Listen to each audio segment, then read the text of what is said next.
Guys, today I want to talk about how I'm feeling, and today is the day where I feel that I definitely should talk about how I'm feeling because it's an important day. So, I'm on day 3 of carb restriction, and today I am very tired.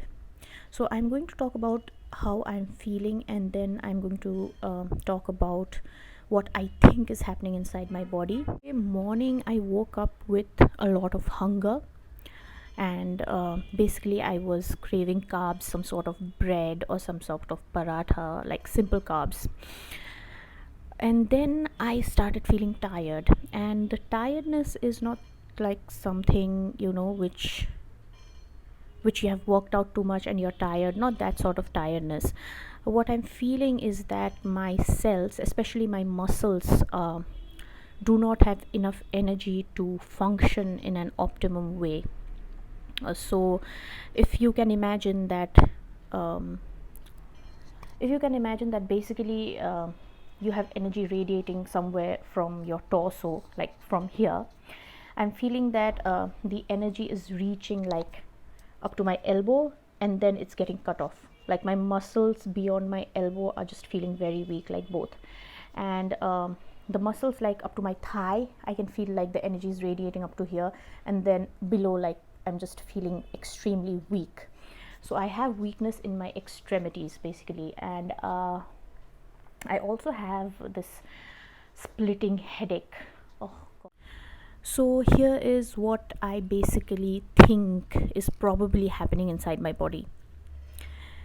Now the liver can store glycogen, and that glycogen can be transported to your cells to use as glucose for energy. And the liver can store glycogen for let's say for the average person, it can give off energy up for that can last up to 2 days, depending upon your physical activity, your height, weight, etc., etc.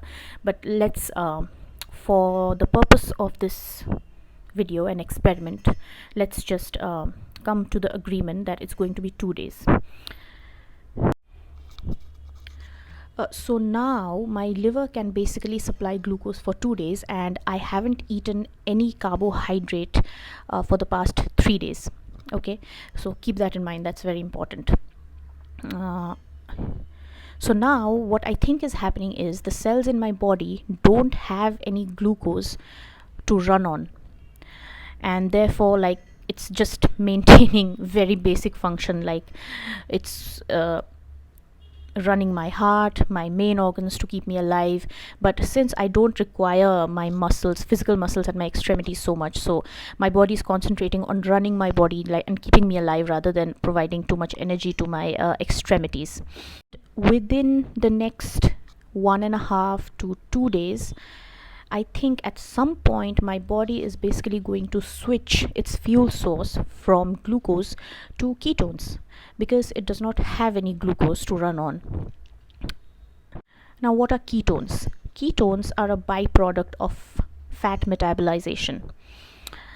And when my body cannot find any sort of carbohydrates that it can turn to glucose and supply to my bloodstream so that it can be used as energy to run my body, it's going to use its survival instinct, because the primary objective of any species is to survive. The human body, or any body, living organism, is basically programmed for survival. So in order to keep myself from dying, my body is going to switch to metabolization of fat and using ketones as energy. So right now my body doesn't have enough glucose to run efficiently, and it has not yet started metabolizing fat to convert to ketones to use as fuel.